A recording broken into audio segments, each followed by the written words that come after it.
आजको भिडियोमा अनलाइनबाटै विन्डोज 11 को बुटेबल पेन ड्राइभ कसरी बनाउने भनेर सिक्दैछौँ। त्यसको लागि सर्वप्रथम कुनै पनि ब्राउजर दिउँ अनि गुगल सर्च गर्ने, सर्च इन्जिन गर्ने र यसमा मिडिया क्रिएसन टुल्स भनेर सर्च गर्ने अनि माइक्रोसफ्टको अफिसियल वेबसाइटमा जानुपर्ने हुन्छ है त। त्यसको लागि चाहिँ अनि हामीले यहाँ छ सबैभन्दा टपमा विन्डोज डाउनलोड विन्डोज 11 भनेर आएको छ। यसमा क्लिक गर्ने। यहाँ धेरैवटा यस्तो खालको इन्टरफेस आएपछि यहाँ धेरैवटा अप्सनहरू आएको छ। यसमध्ये हामीले दोस्रो अप्सनमा क्रिएट विन्डोज 11 इन्स्टलेसन मिडिया भनेको छ, त्यसमा क्लिक गरिदिने। त्यसपछि यो डाउनलोड भइसकेको हुन्छ, डाउनलोडमा क्लिक गर्ने। यो मिडिया क्रिएसन टुल्स डाउनलोड भइसक्यो, यसमा डबल क्लिक गर्ने। अब यो खालको इन्टरफेस आउँछ, यसमा एक्सेप्ट गर्ने।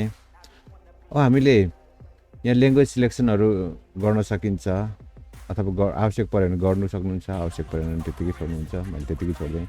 नेक्स्ट गरिसकेपछि यस्तो खालको इन्टरफेस आउँछ।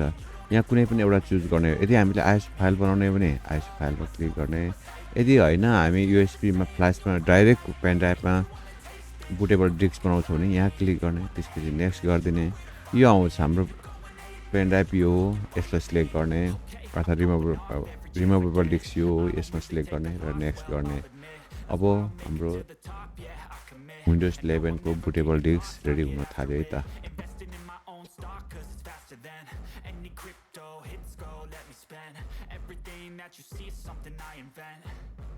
And it's only a percent. I'm gonna take shots. If I miss all, forget it. I'll take a fat loss just to learn all that's in it. I'm taking snapshots, learning how to fall and get it. I'm getting back up, always stand tall, don't sweat it. I never back up, I don't miss a thing or regret it. I'm always learning, you could call me academic. I'm always working, never been apathetic. That energy. अब हाम्रो complete भइसक्यो, यसलाई finish गरौँ र हेरौँ है त के आउँदो रहेछ।